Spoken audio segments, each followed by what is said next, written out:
नमस्कार। दोपहर समाचार में आपका स्वागत है।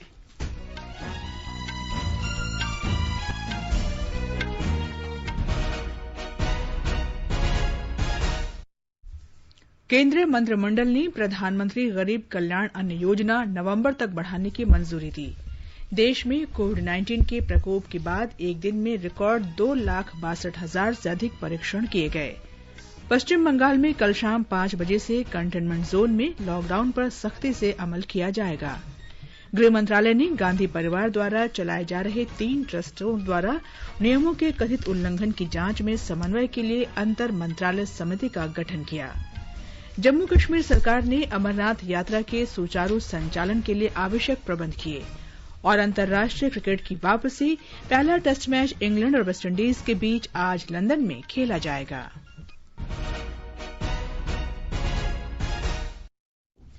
दोपहर समाचार में मैं हूं कनकलता और मेरे साथ हैं मेरे सहयोगी मुकेश कुमार। केंद्रीय मंत्रिमंडल ने प्रधानमंत्री गरीब कल्याण अन्न योजना की अवधि 5 महीने और बढ़ाने की मंजूरी दे दी है।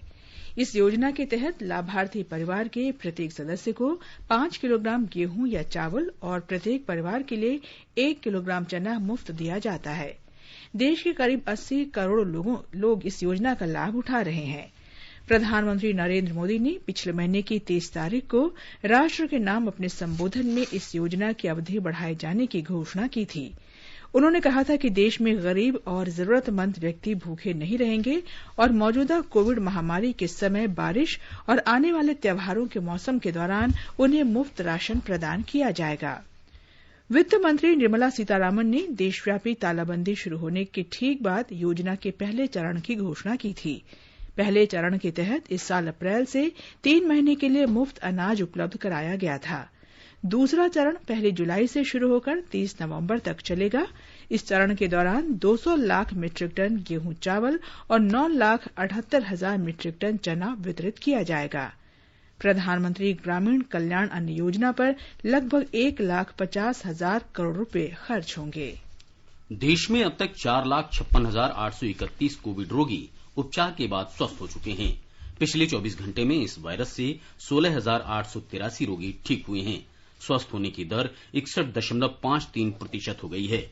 स्वास्थ्य और परिवार कल्याण मंत्रालय ने बताया है कि पिछले 24 घंटों में देश में कोविड-19 के 22,752 नए मामले आने से संक्रमित लोगों की कुल संख्या 7,42,417 हो गई है। एक दिन में 882 मौतों के साथ मृतकों की संख्या बढ़कर 20,642 हो गई है। 2,64,944 लोगों का इलाज चल रहा है। इस बीच भारतीय आयुर्विज्ञान अनुसंधान परिषद ICMR के अधिकारी ने बताया कि पिछले 24 घंटे में देश की विभिन्न प्रयोगशालाओं में रिकॉर्ड 2,62,679 नमूनों की जांच की गई। अब तक कुल 1,04,73,711 नमूनों की जांच की गई है। ICMR लगातार जांच केंद्रों में वृद्धि कर रहा है। अब तक 1,119 प्रयोगशालाओं को कोविड-19 जांच की अनुमति दी गई है। इनमें 795 सरकारी और 324 निजी प्रयोगशालाएं हैं। प्रधानमंत्री नरेंद्र मोदी ने ब्राजील के राष्ट्रपति जायर बोल्सोनारो के जल्द स्वस्थ होने की कामना की है। श्री बोल्सोनारो कोरोना वायरस से संक्रमित पाए गए हैं। एक ट्वीट संदेश में श्री मोदी ने कहा कि मेरे मित्र राष्ट्रपति जायर बोल्सोनारो, आपके शीघ्र स्वस्थ होने के लिए मेरी शुभकामनाएं। कोविड मृत्यु दर को कम करने की केंद्र सरकार के प्रयासों को मजबूत करने के लिए दिल्ली के अखिल भारतीय आयुर्विज्ञान संस्थान ने विभिन्न राज्यों के डॉक्टरों के लिए टेली परामर्श शुरू किया है। इस परामर्श के पहले सत्र में 1,000 से अधिक बिस्तरों वाले 10 अस्पताल भाग लेंगे। हमारे संवाददाता ने खबर दी है कि टेली परामर्श सत्र सप्ताह में 2 बार मंगलवार और शुक्रवार को आयोजित होंगे। बिहार में कोरोना के मामले तेजी से बढ़ रहे हैं। 385 नए मामले सामने आने के बाद कुल संक्रमित लोगों की संख्या बढ़कर 12,525 हो गई है। सबसे अधिक 1,407 मामले पटना से आए हैं।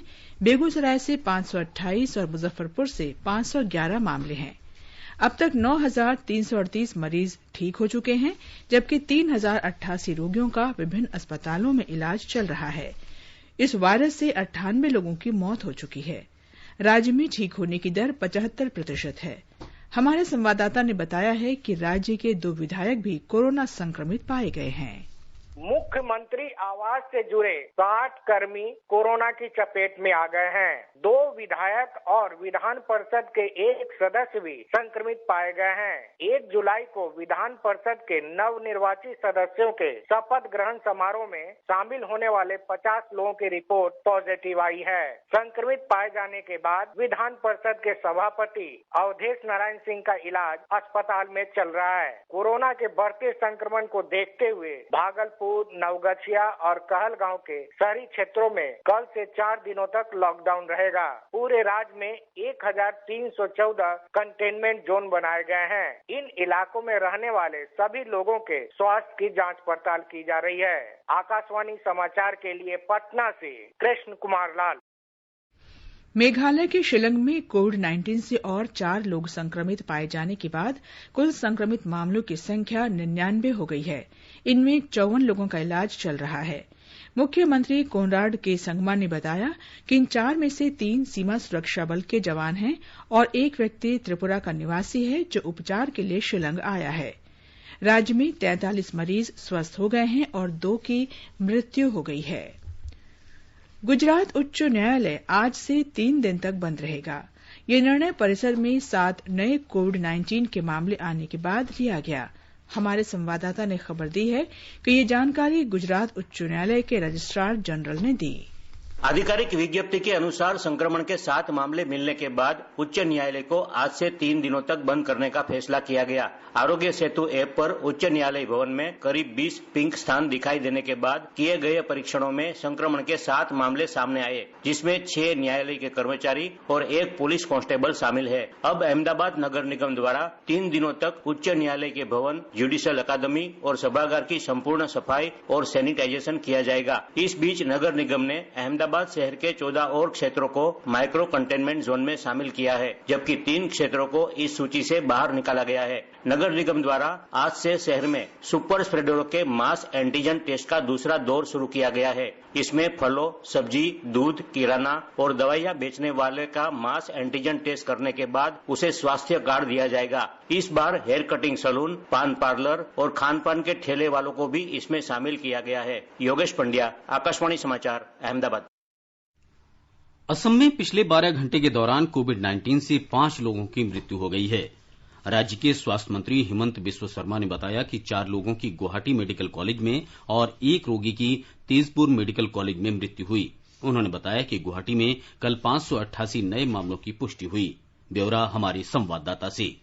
पिछले 29 जून से गुवाहाटी समेत पूरे कामरूप मेट्रोपॉलिटन जिले में लॉकडाउन जारी है। कई जिलों ने सामुदायिक संक्रमण रोकने के लिए गुवाहाटी में आने जाने में पाबंदी लगा दी है। इस बीच गुवाहाटी शहर में रैपिड एंटीजन टेस्ट किया जा रहा है। आज स्वास्थ्य शहर के पांडु क्षेत्र में घर घर जाकर परीक्षा की जा रही है। आकाशवाणी समाचार, गुवाहाटी। नागालैंड में कोविड-19 के आज 12 नए मामले सामने आने के साथ ही राज्य में कुल संक्रमित लोगों की संख्या 656 हो गई है। राज्य के स्वास्थ्य और परिवार कल्याण मंत्री एस पंगनुफू ने एक ट्वीट में बताया कि जांच किए गए 432 नमूनों में से 12 संक्रमित पाए गए। इनमें से दीमापुर के 9 और कोहिमा, मोकोकचुंग और मोन का एक मरीज है। राज्य में अब 353 सक्रिय मामले हैं, जबकि 303 लोग स्वस्थ हो गए हैं। विश्व स्वास्थ्य संगठन ने स्वीकार किया है कि कोरोना वायरस के हवा में प्रसार के बारे में कुछ नए प्रमाण मिले हैं। संगठन में कोविड-19 की तकनीकी प्रमुख मारिया वान केरखोव ने कल मीडिया को बताया कि कोविड-19 के संक्रमण के तरीकों के रूप में एयरबोर्न ट्रांसमिशन और एरोसोल ट्रांसमिशन की संभावनाओं पर चर्चा हुई। उन्होंने कहा कि विश्व स्वास्थ्य संगठन आने वाले दिनों में कोरोना वायरस के संक्रमण के तरीकों के बारे में जानकारी देने वाला एक संक्षिप्त वैज्ञानिक विवरण प्रकाशित करेगा। We acknowledge that there is emerging evidence in this field, as in all other fields, regarding the COVID-19 virus and pandemic. And therefore, we believe that we have to be open to this evidence and understand its implications regarding the modes of transmission and also regarding the precautions that need to be taken. संगठन ने पहले कहा था कि corona virus मुख्य रूप से संक्रमित व्यक्ति के नाक और मुंह से निकली छोटी बूंदों के माध्यम से फैलता है, जो कुछ देर बाद जमीन पर गिर जाती हैं। पश्चिम बंगाल सरकार ने राज्य में कोविड संक्रमितों की बढ़ती संख्या को देखते हुए नियंत्रण वाले क्षेत्रों में कड़े लॉकडाउन की घोषणा की है। लॉकडाउन कल शाम 5 बजे से शुरू होगा। लॉकडाउन के दौरान कंटेनमेंट जोन में सभी गैर जरूरी गतिविधियों, सार्वजनिक परिवहन, बाजार, व्यापार और औद्योगिक गतिविधियों को बंद कर दिया जाएगा। सरकारी और निजी कार्यालय में काम करने वाले लोगों को इससे छूट मिलेगी। स्थानीय प्रशासन कंटेनमेंट जोन में रहने वालों को आवश्यक वस्तुओं की होम डिलीवरी की व्यवस्था करेगा। भारतीय जनता पार्टी ने कहा है कि सरकार प्रधानमंत्री नरेंद्र मोदी के नेतृत्व में गंभीरता के साथ कोविड-19 महामारी संकट से निपट रही है। भाजपा के राष्ट्रीय महासचिव मुरलीधर राव ने आज नई दिल्ली में मीडिया को संबोधित करते हुए कहा कि कोविड-19 महामारी के कारण भारत एक अभूतपूर्व संकट का सामना कर रहा है और इस कठिन परिस्थिति में गरीबों का उत्थान और कल्याण सरकार के लिए सर्वोपरि है। उन्होंने कहा कि प्रधानमंत्री नरेंद्र मोदी ने देश में गरीब लोगों को राहत देने के लिए 20 लाख करोड़ रुपए के आत्मनिर्भर पैकेज की घोषणा की। उन्होंने कहा कि प्रधानमंत्री गरीब कल्याण योजना के तहत प्रत्यक्ष लाभ हस्तांतरण के माध्यम से लगभग 40 करोड़ लोगों को राशि दी गई। प्रधानमंत्री गरीब कल्याण योजना के तहत अभी तक 64,500 करोड़ जिसमें अभी तक पहुंच चुके हैं कि टोटल बेनिफिशियरीज लगभग 40 करोड़ लोग, इन लोगों को अभी तक ये राशि पहुंच गए हैं। श्री राव ने कहा कि सामाजिक सुरक्षा और राहत प्रदान करने के लिए अन्य योजना के बाद प्रवासी श्रमिकों के लिए ग्रामीण कल्याण रोजगार योजना शुरू की गई।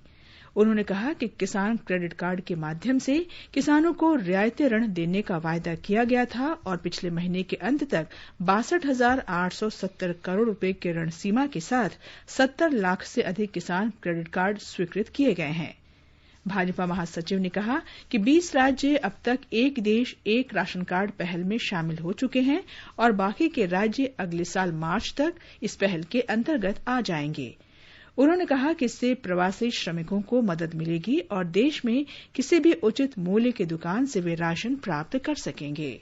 One nation one ration card portability में अभी तक 20 राज्य आ चुके हैं और अपेक्षा है 2021 मार्च तक संपूर्ण केंद्र शासित प्रदेश और जो बचे हुए राज्य ये सब बोर्ड पर आएंगे। One nation one ration card portability will become the reality, so the insecurity among the people, migrant labor, that is assured and it is taken care by the government wherever they are. Madhya Pradesh में राज्य लघु one उपज महासंघ ने राज्य के लोगों को कोरोना संक्रमण से बचाने के लिए आयुष विभाग को 27 करोड़ 51 लाख रुपए की आयुर्वेदिक दवाओं की आपूर्ति की है। हमारे संवाददाता ने बताया है कि आयुष विभाग की मांग पर महासंघ ने युद्ध स्तर पर दवाओं का निर्माण किया। कोरोना प्रतिरोधात्मक औषधियों में त्रिकुटु चूर्ण, अणु तेल, आरोग्य कसायम और संसमणी बटी शामिल है। इन औषधियों से खांसी, बुखार, नाक, गला के संक्रमण ठीक होने के साथ साथ शरीर की रोग प्रतिरोधक क्षमता बढ़ाने में भी मदद मिलती है। इस बीच मध्य प्रदेश में बीते 24 घंटों में 343 नए मामलों के साथ ही कोविड-19 संक्रमित लोगों की संख्या बढ़कर 15,627 हो गई है। राज्य में अब तक इस बीमारी से 622 लोगों की मृत्यु हो चुकी है। वहीं कल भी 189 लोगों को अस्पताल से छुट्टी मिल गई। इन्हें मिलाकर अब तक 11,768 लोग स्वस्थ होकर अस्पतालों से घर जा चुके हैं। राज्य के स्वास्थ्य बुलेटिन के अनुसार सबसे ज्यादा प्रभावित जिले इंदौर में मामलों की संख्या 4,953 और मरने वालों की संख्या 249 हो गई है। वहीं राजधानी भोपाल में अब तक 113 लोगों की मृत्यु हुई है। संजीव शर्मा, आकाशवाणी समाचार, भोपाल। जाने माने क्रिकेट खिलाड़ी सचिन तेंदुलकर ने आज अंधेरी की सेवन हिल्स अस्पताल में कोविड-19 रोगियों के उपचार के लिए प्लाज्मा थेरेपी यूनिट का उद्घाटन किया। उन्होंने कोविड-19 से स्वस्थ हुई लोगों से ब्लड प्लाज्मा दान करने का अनुरोध किया। ये यूनिट बृहन मुंबई नगर निगम की एक पहल है। हमारी संवाददाता ने बताया है कि इसमें इस वायरस के संक्रमण से स्वस्थ हुए लोगों से प्लाज्मा लेकर कोविड-19 रोगियों को प्लाज्मा थेरेपी दी जाती है। सचिन तेंदुलकर ने कहा कि दुनिया भर के शोधकर्ता एक प्रभावी वैक्सीन और उपचार खोजने में जुटे हैं। इसमें प्लाज्मा थेरेपी गंभीर रूप से बीमार रोगियों के इलाज के लिए विकल्प के रूप में सामने आई है। इस सेवा को शुरू करने के लिए उन्होंने मुंबई महानगर पालिका को बधाई देते हुए कहा कि यह थेरेपी कई जीवन बचाएगी। इस बीच मुंबई में पिछले 24 घंटों में 806 नए कोरोना वायरस के मामले दर्ज किए गए, जबकि 64 मरीजों की इस बीमारी से मृत्यु हो चुकी है। स्थानिक नागरिक निकाय स्वास्थ्य विभाग ने बताया कि हालांकि कोरोना वायरस मामलों की संख्या रोज बढ़ रही है, पिछले 24 घंटों में 985 रोगियों को ठीक कर उन्हें अस्पताल से छुट्टी दी गई है। अब तक 58,137 मरीज ठीक हो चुके हैं, जबकि वर्तमान में मुंबई में 22,996 सक्रिय मामले हैं। सोनाली घड़ाड़ पाटिल, आकाशवाणी समाचार, मुंबई। आकाशवाणी का समाचार सेवा प्रभाग विशेषज्ञों की राय श्रृंखला में कोविड-19 महामारी के बारे में चिकित्सा विशेषज्ञों की राय प्रसारित करता है। नई दिल्ली के अखिल भारतीय आयुर्विज्ञान संस्थान एम्स के मनोविज्ञान के प्रोफेसर डॉक्टर नंद कुमार ने लोगों से घर पर रहने, परिवार के सदस्यों के साथ समय व्यतीत करने और योग का अभ्यास करने का सुझाव दिया। We are going to overcome this crisis within a few weeks. In the coming few weeks, stay at home, spend time with the family, do household works, exercise, listen to music, sing with the family, do yoga, meditation, and take care of emotional need of the family. AIIMS की ही संक्रामक रोग विभाग की resident doctor Anvita Agarwal ने लोगों से लापरवाही न करने और अपने घरों पर रहने की सलाह दी। Coronavirus may be invisible, but the number of people affected are very much visible, and the numbers are increasing from day to day. Don't be negligent. Please stay at home.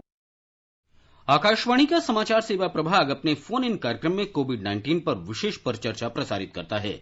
Safdarjung अस्पताल की वरिष्ठ डॉक्टर गीता कामपनी इस चर्चा में भाग लेंगी। ये कार्यक्रम रात 9:30 से FM गोल्ड और अतिरिक्त मीटरों पर सुना जा सकता है। श्रोता स्टूडियो में हमारे टोल फ्री नंबर 1800-11-5767 और 011-2331-4444 पर फोन कर विशेषज्ञ से सवाल पूछ सकते हैं। ये समाचार आकाशवाणी से प्रसारित किए जा रहे हैं। ताजा समाचार जानने के लिए आप हमारे Twitter handle @AIR News Hindi को फॉलो कर सकते हैं। ये आकाशवाणी है। आगे बढ़ने से पहले मुख्य समाचारों पर एक नजर। केंद्रीय मंत्रिमंडल ने प्रधानमंत्री गरीब कल्याण अन्न योजना को इस वर्ष नवंबर तक बढ़ाने को मंजूरी दी। देश में कोविड-19 के प्रकोप के बाद एक दिन में रिकॉर्ड 2,62,000 से अधिक परीक्षण किए गए। पश्चिम बंगाल में कल शाम 5 बजे से कंटेनमेंट जोन में लॉकडाउन पर सख्ती से अमल किया जाएगा। गृह मंत्रालय ने गांधी परिवार द्वारा चलाए जा रहे 3 ट्रस्टों द्वारा नियमों के कथित उल्लंघन की जांच में समन्वय के लिए अंतर मंत्रालय समिति का गठन किया। जम्मू कश्मीर सरकार ने अमरनाथ यात्रा के सुचारू संचालन के लिए आवश्यक प्रबंध किए और अंतर्राष्ट्रीय क्रिकेट की वापसी पहला टेस्ट मैच इंग्लैंड और वेस्टइंडीज के बीच आज लंदन में खेला जाएगा। गृह मंत्रालय ने Rajiv Gandhi foundation, Rajiv Gandhi charitable trust और इंदिरा गांधी मेमोरियल ट्रस्ट द्वारा किए गए उल्लंघन की जांच के समन्वय के लिए एक अंतर मंत्रालय समिति का गठन किया है। ये समिति Rajiv Gandhi foundation, Rajiv Gandhi charitable trust और इंदिरा गांधी मेमोरियल ट्रस्ट द्वारा धन शोधन रोकथाम अधिनियम, आयकर अधिनियम और विदेशी अंशदान विनियमन अधिनियम सहित अन्य के विभिन्न कानूनी प्रावधानों के उल्लंघन की जांच करेगी। प्रवर्तन निदेशालय के विशेष निदेशक समिति के अध्यक्ष होंगे। रक्षा मंत्री राजनाथ सिंह ने कहा है कि देश के सीमावर्ती इलाकों में सामरिक दृष्टि से महत्वपूर्ण सड़कों, पुलों और सुरंगों के निर्माण में तेजी लाई जाएगी। नई दिल्ली में कल उच्च स्तरीय बैठक में सीमा सड़क संगठन की बुनियादी ढांचे संबंधी परियोजनाओं की समीक्षा करते हुए उन्होंने कहा कि संगठन इस लक्ष्य को प्राप्त करने के लिए पूरे जोश के साथ कार्य कर रहा है। रक्षा मंत्री ने सीमा सड़क संगठन की उपलब्धियों की प्रशंसा की। उन्होंने कहा कि सीमा सड़क संगठन को आधुनिकतम उपकरण और मशीनें उपलब्ध कराई गई हैं। भारतीय वायुसेना पूर्वी लद्दाख क्षेत्र में वास्तविक नियंत्रण रेखा पर अत्यधिक सतर्कता बरत रही है। हिमालय के उत्तरी सीमांत पर बेहद ऊंचाई वाले दुर्गम स्थलों की चुनौतियों का सामना करने के लिए विशेष कौशल और विशेष विमानों की आवश्यकता होती है। वायुसेना के नए विमानों से वायुसैनिकों का मनोबल और बढ़ गया है। हमारे संवाददाता की रिपोर्ट। जब से पूर्वी लद्दाख में भारत और चीन के बीच वास्तविक नियंत्रण रेखा के साथ तनाव बढ़ी, तब से भारतीय वायुसेना लद्दाख में अपनी स्थिति को मजबूत कर दिया है। भारतीय वायुसेना को अपने ओर से अनुभव का लाभ केवल बचाव करने के लिए ही नहीं, बल्कि आवश्यकता पड़ने पर हमला करने के लिए भी है। इंडियन एयरफोर्स पूर्वी लद्दाख में स्टैंड ऑफ के बाद से प्रभावी रूप से दोहरी भूमिकाओं को निर्वहन कर रहा है। चीता और चेतक के अलावा सबसे मजबूत चिनूक, तेज और तकनीकी रूप से आधुनिक अपाची हेलीकॉप्टर ने उच्च ऊंचाई वाले युद्ध क्षेत्रों में भारतीय वायुसेना को और मजबूत कर दिया है। चिनूक पायलट कहते हैं, जहाज का जो साइज है ये बाकी जहाजों से बहुत बड़ा है। इसमें क्षमता है कहीं ज्यादा लोड और कहीं ज्यादा हमारे सिपाही ले जाने की एक जगह से दूसरी जगह। तो हम उसको पूरी तरह एक्सप्लॉइट कर रहे हैं और हम दिन रात फ्लाई करके ये इंश्योर कर रहे हैं कि हम जितना ले जा सकें, जब भी आर्मी को जरूरत हो, एयरफोर्स को जरूरत हो, जहां से जितना लोड ले जा सके, दिन हो या रात हो, हम पूरी तरह से तैयार हैं। आकाशवाणी समाचार के लिए लेह से रमेश चंद्रा। अमेरिका की संघीय जांच एजेंसी के निदेशक क्रिस्टोफर रे ने कहा है कि अमेरिका के बौद्धिक संपदा और आर्थिक गतिविधियों के लिए चीन एक लंबे समय तक चलने वाली चुनौती है। वाशिंगटन में कल हडसन संस्थान में अपने संबोधन में उन्होंने इस चुनौती की मुख्य बातों का उल्लेख किया। If you're an American adult, it is more likely than not that China has stolen your personal data. In 2017, the Chinese military conspired to hack Equifax and made off with the sensitive personal information of 150 million Americans. We've now reached the point where the FBI is opening a new China-related counterintelligence case about every 10 hours. Of the nearly 5,000 active FBI counterintelligence cases currently underway across the country, almost half are all related to China. संघीय जांच agency के प्रमुख ने कहा कि अगले कुछ सप्ताह में विदेश मंत्री माइक पोम्पियो और महाधिवक्ता विलियम बार भी इस बारे में अपने विचार रखेंगे। जम्मू कश्मीर में अमरनाथ यात्रा सुचारू रूप से सुनिश्चित कराने के सभी आवश्यक प्रबंध किए गए हैं। अनंतनाग के उपायुक्त कुलदीप कृष्ण सिद्धा ने व्यवस्थाओं को अंतिम रूप देने के लिए कल अधिकारियों और अभियंताओं के साथ बैठक की। उन्होंने अनंतनाग के मुख्य चिकित्सा अधिकारी और खंड चिकित्सा अधिकारी को सभी आवश्यक उपकरणों और सुविधाओं के साथ प्रस्तावित स्थल पर चिकित्सा शिविर लगाने का निर्देश दिया। सड़क और भवन निर्माण, बिजली और जल शक्ति विभाग के अधिशासी अभियंताओं को बिजली और पानी निर्बाध आपूर्ति तथा अन्य आवश्यक सुविधाओं के लिए साथ 50 बिस्तरों के 3 कक्षों की व्यवस्था करने को कहा गया है। नगर निगम समिति तथा खाद्य और उपभोक्ता कार्य विभागों को पूरे क्षेत्र में साफ सफाई और आवश्यक वस्तुओं की आपूर्ति सुनिश्चित करने का निर्देश दिया गया है। अग्निशमन और आपात सेवा विभागों को भी प्रस्तावित स्थलों पर समुचित प्रबंध रखने को कहा गया है। उत्तर प्रदेश पुलिस ने कानपुर पुलिस हत्या मामले के मुख्य दोषी और कुख्यात अपराधी विकास दुबे को पकड़ने के लिए तलाश अभियान तेज कर दिया है। विकास दुबे पर इनाम की राशि 2.5 लाख रुपए से बढ़ाकर 5 लाख रुपए कर दी गई है। राज्य के अपर महानिदेशक कानून और व्यवस्था प्रशांत कुमार ने आज बताया कि पुलिस कानपुर पुलिस हत्या मामले पर कड़ी कानूनी कार्रवाई करेगी। उन्होंने कहा कि हमारे बहादुरों का बलिदान व्यर्थ नहीं जाएगा। उन्होंने बताया कि इस मामले के अन्य दोषी अमर दुबे को आज एक मुठभेड़ में मार गिराया गया है और विभिन्न स्थानों से विकास दुबे के कुछ और सहयोगियों को गिरफ्तार किया गया है। ब्यौरा हमारे संवाददाता से। अमर दुबे आज सुबह हमीरपुर जिले के मौदहा इलाके में प्रदेश पुलिस की स्पेशल टास्क फोर्स के साथ मुठभेड़ में मारा गया। प्रदेश के अपर पुलिस महानिदेशक प्रशांत कुमार ने पत्रकारों को बताया कि विकास दुबे का एक और सहयोगी श्यामू वाजपेयी आज कानपुर पुलिस के साथ एक मुठभेड़ के दौरान गिरफ्तार कर लिया गया। इस मुठभेड़ में घायल श्यामू के ऊपर 50,000 रुपए का इनाम था। विकास के 2 और सहयोगी जहान यादव, जो कि पुलिस बल पर हमले में शामिल था, और संजीव दुबे भी गिरफ्तार कर लिए गए हैं। उन्होंने बताया कि विकास के 3 और साथी कल हरियाणा के फरीदाबाद में स्थानीय पुलिस के हाथों पकड़े गए। इनके पास से पुलिस ने बड़ी मात्रा में हथियार बरामद किए, जिनमें पुलिस से लूटी गई 9mm पिस्टल भी शामिल है। प्रशांत कुमार ने कहा कि 2 और 3 जुलाई की रात पुलिस बलों पर हमले में इस्तेमाल की गई AK-47 और इंसास राइफल की तलाश अभी भी जारी है। सुशील चंद्र तिवारी, आकाशवाणी समाचार, लखनऊ। ये समाचार हमारी वेबसाइट newsonair.com और हमारे मोबाइल ऐप newsonair/hindi पर भी उपलब्ध हैं। दोपहर समाचार में आपका फिर स्वागत है। इंग्लैंड और वेस्टइंडीज के बीच 3 क्रिकेट टेस्ट मैचों की श्रृंखला का पहला मैच आज से लंदन में खेला जाएगा। मैच अब से कुछ देर बाद 3:30 बजे शुरू होगा।